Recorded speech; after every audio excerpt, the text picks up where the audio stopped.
Wesker in Resident Evil 5 is probably one of my favorite villains from any video game.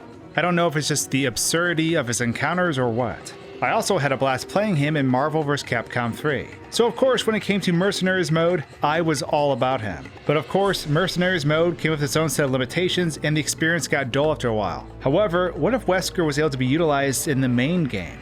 Well, in this video, we're going to be talking about just that. Injecting Wesker into the start of the game, and all the absurdities that follow.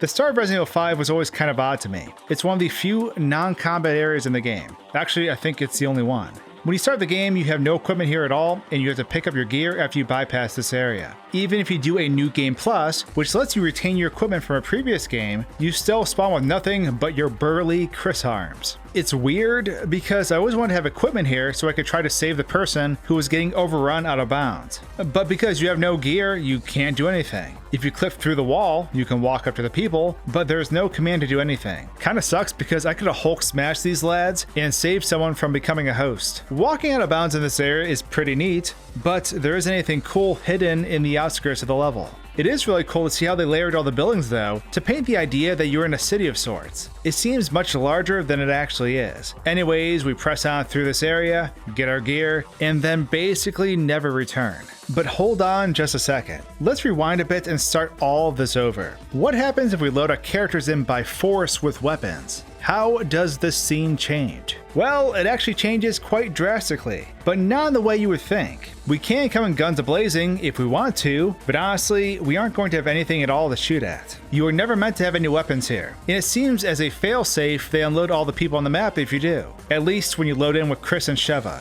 which we'll touch on soon. There's no villagers, no person getting mugged out of bounds, nothing. The person who gives you your weapons is still blocking the same door, and we can shoot him, but our shots just go straight through him. I imagine this was done to prevent people in the area from becoming hostile before the inciting incident for the game actually takes place. Or at least, that's what my initial thoughts were, because what I did next changed things. So let's just remove Chris and add our good old buddy Wesker.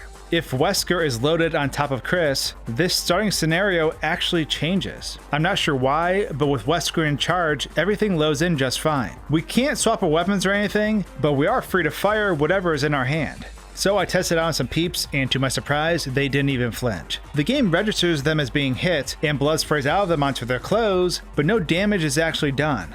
Even if you increase the attack power of your weapon to register as a one-hit kill, they will still tank the shot like a boss. Even if you run up and knee them in the face with Wesker's dash attack, they don't even budge. Going back off to the right though, I did want to see if I could interrupt our friend from getting mugged. Unfortunately, I couldn't get a shot off in time, but I did find him out of bounds right afterwards. Just like before, all three of these people were invulnerable. Nothing I did hurt them in any way, despite them getting painted red. Something I found really funny was that one of the NPCs looked extremely tall, and at first I thought it was because the game designers made her tall so she could see over the fence. This wasn't the case at all, and I soon realized that by clipping out of bounds, I never re-entered boundaries correctly. So my character and Sheva were both squat walking. We looked like two crabs wandering through town. But at this point I decided to move onward to see what the next area contained. And that's when something super bizarre happened. So up until this point, all cutscenes in the game were still showing Chris walking around and not Wesker. I was thinking this made sense since the previous game Resident Evil 4 utilized different higher resolution models for cutscenes than it did for the gameplay models. This is why Luis Serra looks like two different people, which is weird. But this perception completely changed once we got our weapons from the suitcase, because to my surprise, Wesker showed up in the cutscene, but he looked a bit different.